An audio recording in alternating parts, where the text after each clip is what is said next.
Hello friends, स्वागत है आपके अपने class 10 12th only YouTube channel पर। तो आज हम बात करेंगे व्यंजन्स की। इसके पहले जो मैंने आपको कहा जाए नेक्स्ट वीडियो में आपको क्या क्या बताया, इससे पहले की वीडियो में उसमें मैंने संधि के बारे में बताया था कि संधि कितने प्रकार की होती हैं, और जो स्वर संधि थी उसके 5 भेद थे, कौन कौन से थे वो भी बताया और उनके उदाहरण सहित बताए। अगर आपने संधि का जो फर्स्ट नंबर का वीडियो नहीं देखा है तो मैंने उस वीडियो की लिंक वीडियो के डिस्क्रिप्शन बॉक्स में दे रखी है, आप वहाँ से जाकर उस वीडियो को वॉच कर सकते हो। व्यंजन संधि की बात करेंगे तो सबसे पहले आप ये समझ लो कि व्यंजन्स क्या होता है। तो व्यंजन्स जो कंसोनेंट होते हैं, कहा जाए हिंदी वर्णमाला में जो व्यंजन शब्द होते हैं उन्हीं को हम व्यंजन्स कहते हैं। ठीक है। और जो हमने स्वरों में बात करी, जो स्वर क्या होते हैं, वोवल्स नंबर जो होते हैं हिंदी वर्णमाला में, वोवल्स वर्ड्स जो होते हैं आ ई जो ये सब क्या होते हैं, वोवल्स। क्या कैसे होते हैं, ये स्वर होते हैं, और जो व्यंजन्स होते हैं उन्हें हम व्यंजन संधि कहते हैं। इसकी परिभाषा की बात करेंगे कि व्यंजन संधि की परिभाषा क्या हो जाएगी। कहा जाता है कि व्यंजन वर्ड, कैसे वर्ड, व्यंजन शब्द व्यंजन वर्ड होने के बाद व्यंजन वर्ड के आगे स्वर या व्यंजन आने से व्यंजन में जो विकार आ जाता है, कैसा आ जाता है, एक विकार आ जाता है, उसे व्यंजन संधि कहते हैं। उसे क्या कहते हैं, व्यंजन संधि कहते हैं। जैसे जगत प्लस ईस था तो ता आया, पहले ता क्या था आपका, व्यंजन था, फिर ई आया, ई क्या था आपका, स्वर था।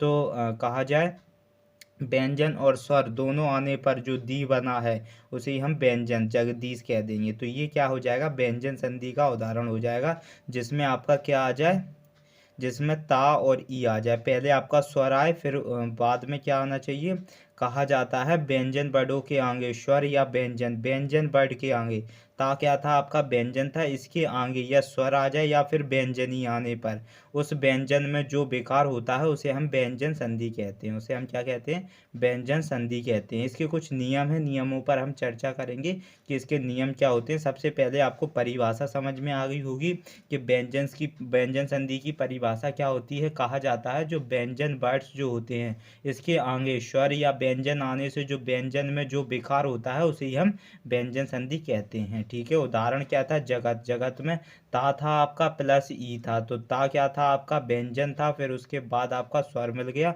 तो दी बन गया, इसीलिए हमने इसे जगदीश कर दिया। तो ये आपका व्यंजन संधि का उदाहरण हो जाएगा। ठीक है। पहला नियम की बात करेंगे, इसके पहले नियम के बारे में, इसका पहला नियम किस प्रकार हो जाएगा। ठीक है।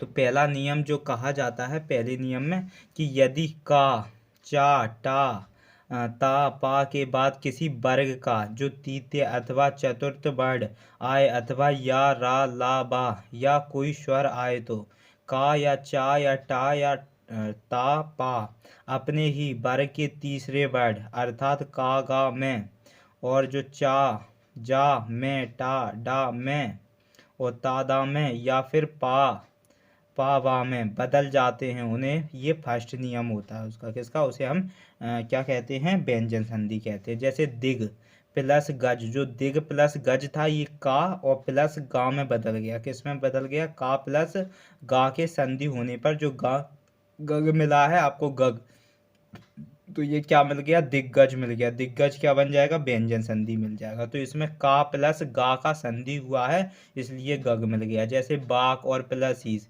तो का प्लस ई, बड़ा ई मिला है आपको, तो इन दोनों के जो संधि होने पर जो आपकी गी बनी है, जैसे कि बगीस, ये आपकी क्या क्या बन जाएगी, आपकी व्यंजन संधि बन जाएगी। ठीक है। ये उदाहरण है उसके जिसमें आपको क्या मिला है, का प्लस जा मिला है, तो का प्लस जा से क्या बन गया, गज बना है, इसलिए बाग जाल हो जाएगा, क्या हो जाएगा, बाग जाल हो जाएगा। ऐसे ही हम देखेंगे इसमें दूसरा क्या है, अच प्लस अता, तो चा है प्लस आ है, चा प्लस आ है, इन दोनों के मिलने से जा बन गया है तो अजंत हो जाएगा।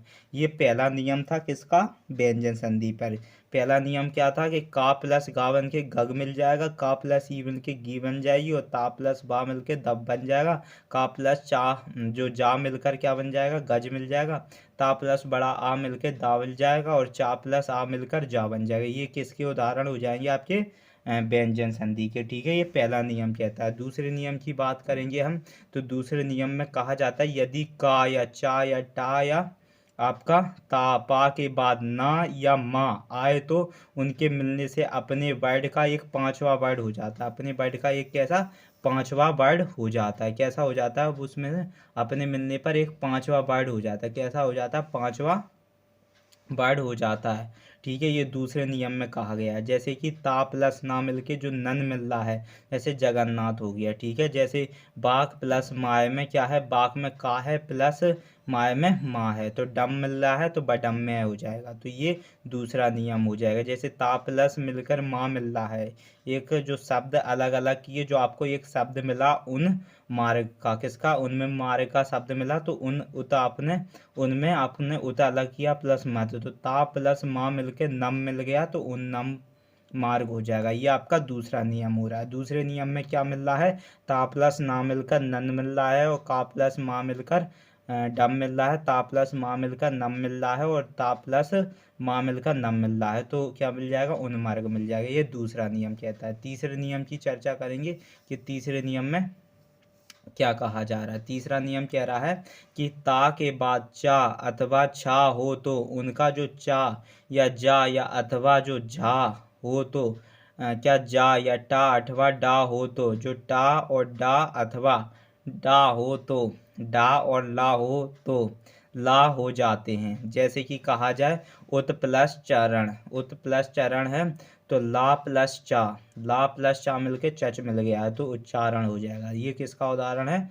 व्यंजन संधि का। जैसे ये तीसरा नियम क्या कहता है कि ता के बाद चाय या अथवा छा हो तो उनका चा बनता है। ठीक है, जैसे जा अथवा जा हो तो उसका जा बनता है, और टा अथवा ढा हो तो टा बनता है, और डा अथवा डा हो तो उसका डा बनता है, और ला हो तो उसका ला बनता है। ठीक है, इस प्रकार जैसे ता प्लस ला है तो लल मिल जाएगा, क्या? उल्लास मिल जाएगा। जैसे उत प्लस लास में, उत में ता है, लास में लल है, तो इसमें क्या बन जाएगा? ला है तो लल लल मिल जाएगा। ठीक है, जैसे उत में टा है प्लस डायन में डा है, तो टा प्लस डा में डड मिल जाएगा, तो उड़ियन हो जाएगा। ये क्या हो जाएगा?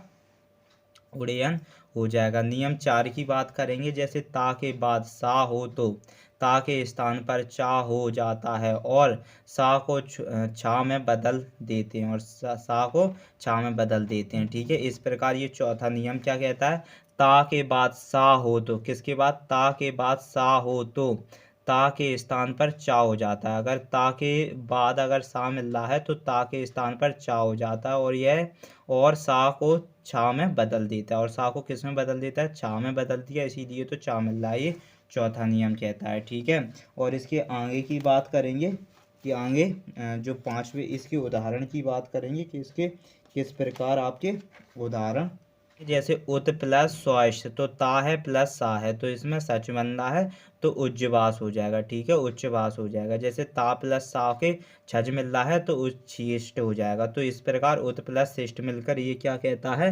ये कहता है ता के बाद अगर सा मिल रहा है, ता के बाद सा मिल रहा है तो हो तो ता के स्थान पर चा हो जाता है, तो ता के स्थान पर चा हो जाता है। अगर ता के बाद सा मिल रहा है तो सा के स्थान पर चा हो जाता है। ठीक है, और जो आपका और जो सा होता है, और जो सा होता है वो चा में बदल जाता है। सा किस में बदल जाता है? चा में बदल जाता है, इसलिए इसमें क्या बन जाएगा? छा बन जाएगा। क्या मिल जाएगा? छा। चा ता प्लस सा मिलकर छा मिल जाएगा। क्यों? ये चौथा नियम क्या कहता है? चौथा नियम समझना कि ता के बाद सा हो तो, ता के बाद सा हो तो जो ता होता है वो किस में? चा में बदल जाता है। ता चा में बदल जाएगा, और सा आपका छा में बदल जाता है। ठीक है, समझ रहे हो ना चौथे नियम की मैं क्या बताना चाह रहा हूँ? अगर कह रहा है ता के बाद सा हो तो जो ता होता है वो चा में बदल जाएगा, और जो सा होता है वो छा में बदल जाएगा। ठीक है, जैसे उत प्लस शिष्ट मिल रहा है तो ये उच्छिष्ट मिल जाएगा। क्या? उच्छिष्ट मिल जाएगा। ठीक है, अब नियम पांचवे की समझेंगे कि पांचवा नियम क्या कहता है। देखो, कहा जाता है यदि ता के बाद में हा हो तो ता का दा मिल जाएगा, का दा हो जाएगा, ता का दा हो जाएगा, और हा का धा हो जाता है, समझ रहे हो ना। ता के स्थान पर क्या हो जाएगा, दा हो जाएगा, हा के स्थान पर धा हो जाएगा। कहा जाता है यदि ता के बाद में हा हो तो ता के स्थान पर दा और हा का धा हो जाता है। समझ रहे हो ना मैं क्या बताना चाह रहा हूँ आपके। जैसे उत प्लस हार था तो जैसे उद्धार था तो उद्धार में उत, इस शब्द का विच्छेद किया आपने तो उत मिला, उत में ता मिल रहा है, ता किस में बदल जाएगा आपका, दा में बदल जाएगा, प्लस हार, हा किस में बदल जाएगा, धा में बदल जाएगा। तो ता प्लस हा, ता किस में, दा में, और हा धा में बदल जाएगा।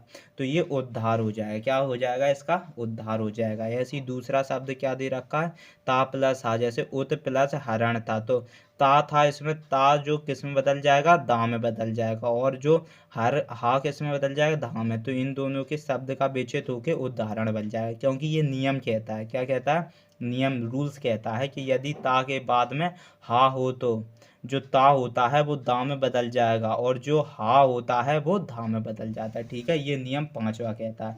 अब नियम छठवें की समझेंगे कि छठवां नियम क्या कहता है। कौन सा, छठवें नियम की बात करेंगे। छठवां नियम कह रहा है माँ के बाद में यदि कोई स्पर्श व्यंजन, माँ के बाद में यदि कोई स्पर्श व्यंजन का से माँ तक, कहाँ से, का से माँ तक आए तो माँ का उसी वर्ग का पांचवा वर्ण अथवा अनुस्वर, ये अनुस्वर होता है, ये बिंदी जो होती है ये अनुस्वर हो जाता है। कहा जाता है क्या हो जाता है, अनुस्वर हो जाता है। अनुस्वर कब होता है, ये नियम छठवा क्या कह रहा है, माँ के बाद में यदि कोई स्पर्श व्यंजन आता है, क्या आता है, स्पर्श व्यंजन आता है, का से माँ तक है तो आए तो माँ का उसी वर्ग का जो पांचवा वर्ड होगा वो अनुस्वर, ये बिंदी ले लेगा। क्या ले लेगा, बिंदी, अनुस्वर, अंक की मात्रा ले लेगा, हो जाता है। जैसे सम प्लस पूर्ण, तो सम आया, माँ के बाद उसने क्या, एक व्यंजन को स्पर्श किया, पा को, तो इसमें माँ प्लस पा क्या बन जाए, पंप। तो इसका जो पांचवा अक्षर क्या, संपूर्ण, संपूर्ण, तो संपूर्ण आपका क्या, अनुस्वर ले लेगा। ठीक है, मैं जो समझाना चाह रहा हूँ वो आप नियम पढ़कर ही समझ रहे होंगे शायद।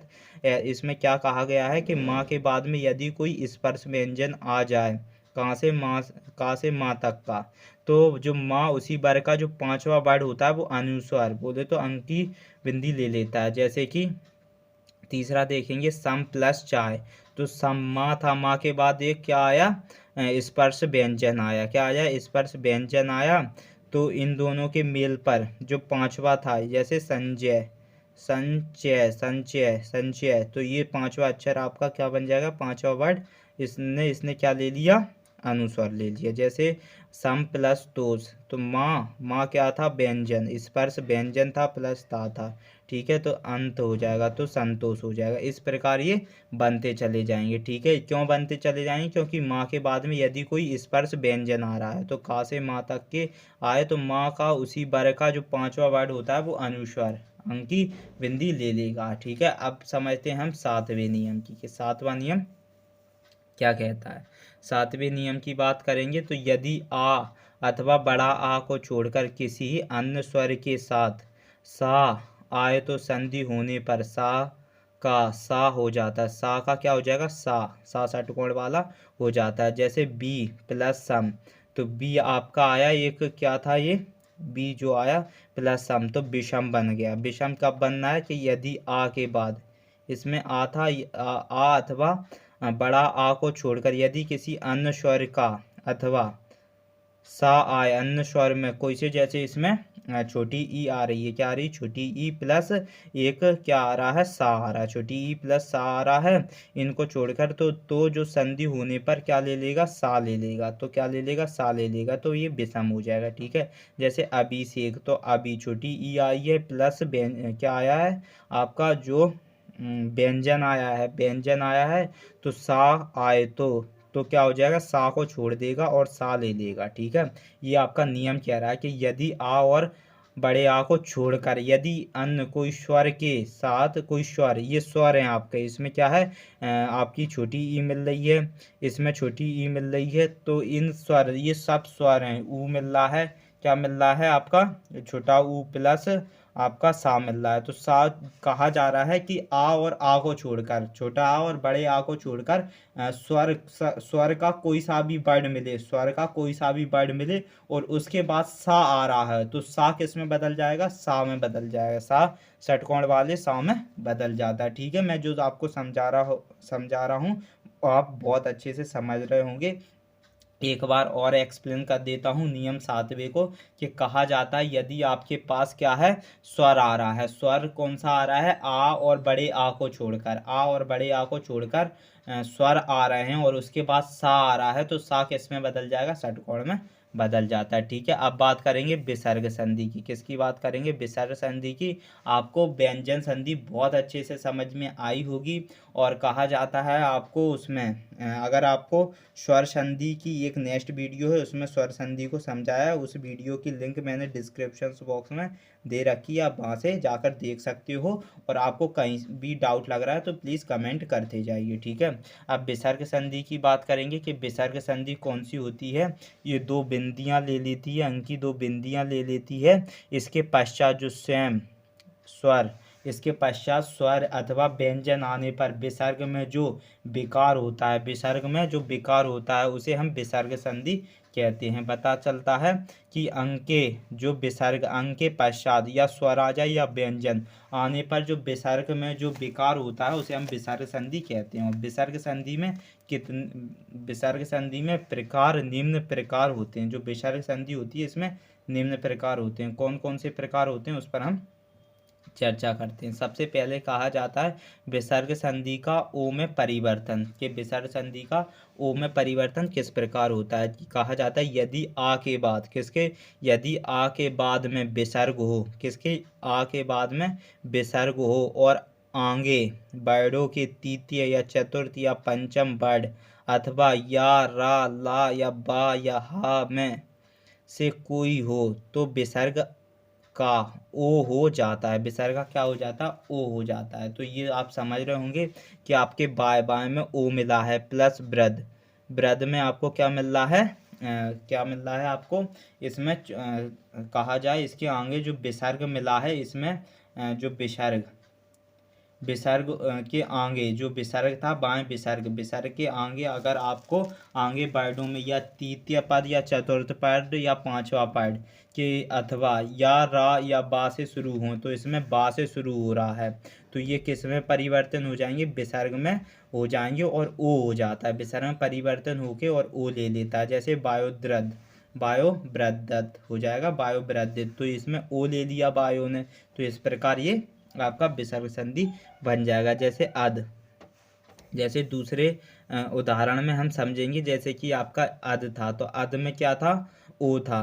क्या था, विसर्ग था, प्लस गति, गति में क्या ले लिया इसने, क्या ले लिया इसने, इसने कहा जाए आपका एक व्यंजन शब्द ले लिया। व्यंजन शब्द में से कौन कौन से होने चाहिए, इसके बाद जो चतुर्थ या तीसरे जो पद होगा वो विसर्ग का ओ हो जाता है। कौन सा हो जाता है, ओ हो जाता है। तो ये क्या बन जाएगा, अधो, अधो में धा में ओ ले लिया तो अधोगति हो जाएगा, क्या, अधोगति। इस प्रकार ये क्या बना लेंगे, अपने विसर्ग बना। जैसे मना, मना एक विसर्ग है तो विसर्ग के बाद जा, जा क्या ले लिया इसने, व्यंजन ले लिया, तो ये मनोज हो जाएगा। तो विसर्ग के बाद जो शब्द व्यंजन ले लेंगे वो उस कंडीशंस में क्या बना लेंगे, विसर्ग शब्द, वो विसर्ग संधि बना लेते हैं। ठीक है, ऐसी और भी उदाहरण है इसके। कहा जाता है जैसे कि आपका तेज है, विसर्ग है, प्लस पुंज ले लिया तो ये क्या हो जाएगा, तेजो पुंज हो जाएगा। तो तेजो जो है वो विसर्ग है और पुंज आपका पू क्या है, आपका पुंज, पुंज आपका क्या हो जाएगा,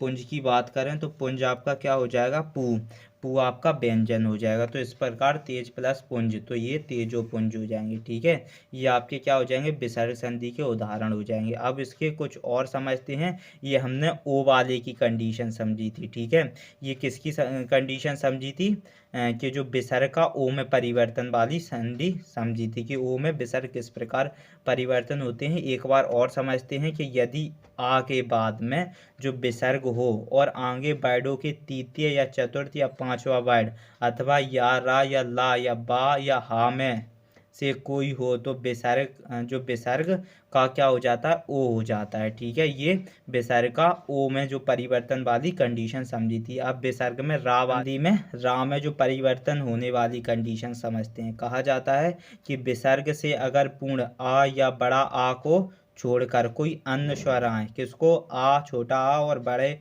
आ को छोड़कर, या कोई सा भी आपका स्वर आए, स्वर हो और बाद में कोई स्वर या वर्णों की तृतीय या चतुर्थ या पंचम वर्ण अथवा या रा ला बा हा वर्ण हो तो विसर्ग का रा हो जाता है। तो विसर्ग किस में परिवर्तित हो जाता है? रा में परिवर्तित हो जाता है। जैसे कि देखेंगे नी विसर्ग, इसके पास बड़ा आ आया तो निराशा हो जाएगा। नी प्लस आशा, बड़ा आ गया इसके बाद, किसके? विसर्ग इस बाद, तो ये निराशा। जैसे दू विसर्ग था प्लस आत्मा, बड़ा आ तो क्या हो जाएगा? दुरात्मा। ठीक है। जैसे दू विसर्ग प्लस गु, गु क्या है आपका? व्यंजन आ गया आएगा। ठीक है, व्यंजन, तो ये दुर्गुण हो जाएगा। ये रा में परिवर्तित हो रहे हैं। ठीक है। इसमें क्या कहा है कि विसर्ग के जो पूर्ण आ या बड़े आ को छोड़कर कोई अन्य स्वर हो और बाद में कोई स्वर या वर्णों की तृतीय या चतुर्थ पंचम वर्ण अथवा या रा ला या बा हा वर्णों हों तो विसर्ग का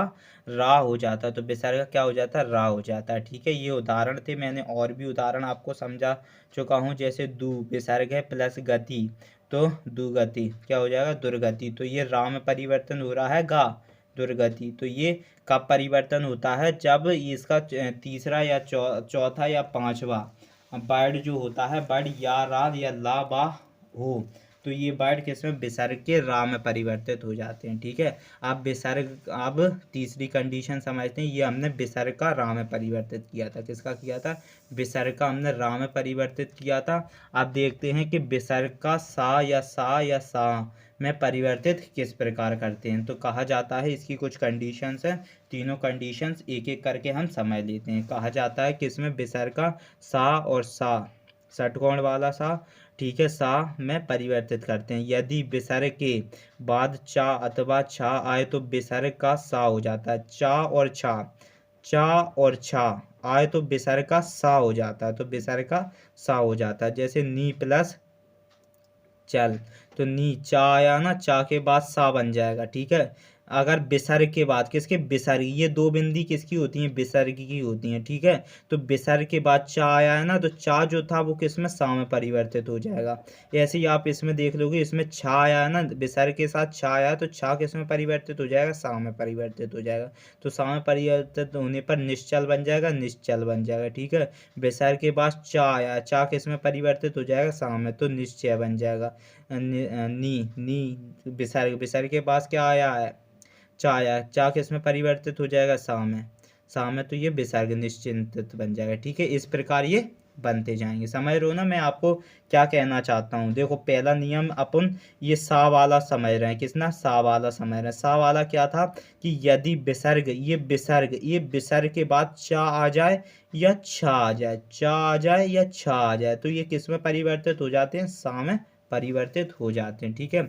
अब दूसरे की बात करेंगे। कहा गया है यदि विसर्ग के बाद पा या फा अथवा का या गा हो तो विसर्ग का सा हो जाता है। तो विसर्ग का आप क्या हो जाएगा? सा हो जाता है। विसर्ग का सा हो जाता है। जैसे विसर्ग प्लस पा है, विसर्ग प्लस पा है, तो ये किस में? सा में परिवर्तित हो जाएंगे, तो निष्प्राण हो जाएगा। जैसे विसर्ग प्लस का है, ये समझ रहे हो ना? कंडीशन समझो आप। तो ये उदाहरण अपने आप आएंगे, आप खुद बनाओगे उदाहरण। अगर आप ये कंडीशंस इसकी समझ रहे हो तो उदाहरण आप खुद बनाओगे। इसमें क्या कहा है कि यदि विसर्ग के बाद पा या फा या अथवा का या गा हो तो विसर्ग का सा हो जाता है। विसर्ग का क्या हो जाता है? सा हो जाता है। ठीक है। जैसे कि नी क्या है? विसर्ग है प्लस का आया है ना इसमें, तो का के बाद सा आता है। का किस में परिवर्तित हो जाएगा? सा में, तो निष्कपट हो जाएगा। जैसे विसर्ग प्लस पा आया है तो पा या फा है या का या गा है, तो ये विसर्ग सा में परिवर्तित हो जाएंगे, तो ये किस में? निष्पाप हो जाएंगे। ठीक है। ये किस में कंडीशन हो रहा है कि यदि विसर्ग के बाद पा आ जाए या फा आ जाए या का आ जाए या गा आ जाए तो विसर्ग सा में हो जाता है। तो विसर्ग किस में हो जाता है? सा में हो जाता है। ये उदाहरण आपको दे रखा है। विसर्ग है पा है तो पा किस में परिवर्तित हो जाएगा? सा में, तो निष्पक्ष हो जाएगा। तो इस प्रकार आप समझते जा रहे होंगे। मैं बहुत अच्छे से समझा रहा हूँ आपको। ठीक है। अभी भी आपको समझ में नहीं आ रहा तो प्लीज़ कमेंट करो, क्योंकि इससे कहा जाए बिल्कुल जीरो समझा रहा हूँ। अब इससे भी नीचे वाले आप विद्यार्थी हो तो मैं आपका कुछ नहीं कर सकता। ठीक है। बिल्कुल ईजीली एक एक एग्जाम्पल्स का वर्डों के आधार पर समझा रहा हूँ। बिल्कुल ईजीली कर दी मैंने। ये आपके एनसीईआरटी सिलेबस से रिलेटेड है, बहुत इंपॉर्टेंट और बिल्कुल इजी ट्रिक बता रहा हूँ आपको, ठीक है। ये ट्रिक आपको किसी भी कहा जाए किसी भी बुक्स में नहीं मिलेगी और कहा जाए, क्योंकि ये बेसिक हैं, ये क्या है, बेसिक है, ये बने हुए हैं, हिंदी टीचर के बने हुए नोट्स हैं, ठीक है। और कहा गया है गा में देखेंगे, गा किस में चेंज कर रहे हैं हम, सा में चेंज कर रहे हैं। तो कहा गया है यदि विसर्ग के बाद में का आ जाए या ता आ जाए, विसर्ग के बाद में का ता, ये विसर्ग है, इसके बाद में का आया है, ठीक है। तो से हो, का ता अथवा से, का हो, ता हो या से हो, या से हो, तो ये सा में परिवर्तित होते हैं। किस में परिवर्तित होते हैं, सा में परिवर्तित हो जाते हैं। कहा जाता है नमा, नमा विसर्ग प्लस का आया है तो ये नमा प्लस कार, तो नमस्कार हो जाएगा। तो ये आपका का किस में परिवर्तित हो जाएगा, सा में। तो का विसर्ग किस में, ये विसर्ग किस में परिवर्तित हो जाएगा, सा में। विसर्ग किस में परिवर्तित हो जाएगा, सा में।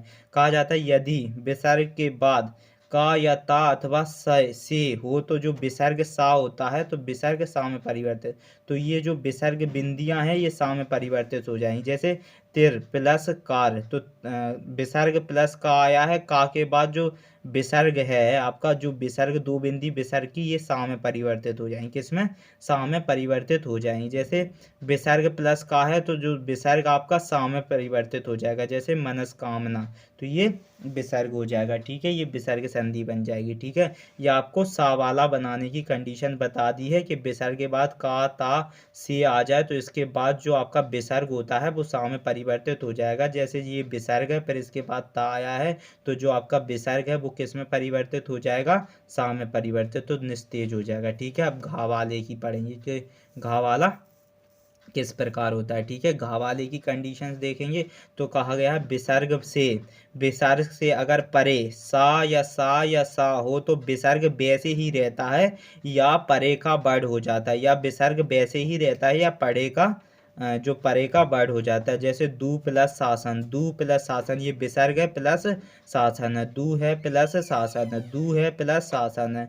तो ये आपका जो विसर्ग था फिर शासन मिला तो ये किस में परिवर्तित हो रहा है, ये परे का बढ़ हो जाता है, परे का। जैसे दुशासन हो जाएगा, ठीक है। नी प्लस संदेश, तो नी प्लस संदेश हो जाएगा। ये किस कंडीशंस में हो जाएगा, जब आप विसर्ग से परे सा हो तो विसर्ग वैसे ही रहता है, ये आपका विसर्ग वैसे ही रहता है, लेकिन या परे का बढ़ हो जाता है, या परे का बढ़ हो जाता है, परे का बढ़ हो जाता है। किसका, परे का। जैसे निस संदेह निहा संदेह, ठीक है। दू शासन, ये इस प्रकार परे का सेंस हो जाता है, ठीक है। ये डा वाली कंडीशंस देते हैं, ये डा वाली कंडीशन लास्ट कंडीशंस है, ये डा वाले की समझेंगे। जैसे कि विसर्ग से परे का, विसर्ग से परे का खा या पा या फा में से कोई हो तो विसर्ग जैसे का तैसा रहता है। यदि विसर्ग से जो परे में का गा पा या फा हो तो विसर्ग कैसा रहता है, जैसे का तैसे ही रहता है। उदाहरण दिया, जैसे विसर्ग अंत है प्लस करण है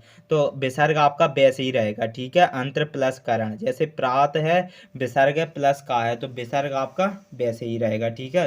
तो इसमें कहा गया ये कुछ अपवाद हैं, अपवाद समझ लेते हैं कि कई स्थानों पर विसर्ग से परे का, जो परे होते हैं उसके बाद का या फिर पा रहने पर विसर्ग का सा हो जाता है, विसर्ग का सा हो जाता है। जैसे भा विसर्ग है प्लस कर का है तो भास्कर का, जो आपका विसर्ग है वो सा में परिवर्तित हो जाएगा। किस में, सा में। तो विसर्ग इसमें परिवर्तित हो जाएगा। जैसे 5 प्लस आपका पति है तो जो विसर्ग है वो सा में परिवर्तित हो जाएगा, 50 पति हो जाएंगे, ठीक है। इस प्रकार अपवाद में कहा गया है कि कई स्थानों पर विसर्ग से परे में जो का या पा रहने पर विसर्ग का सा हो जाता है, ठीक है।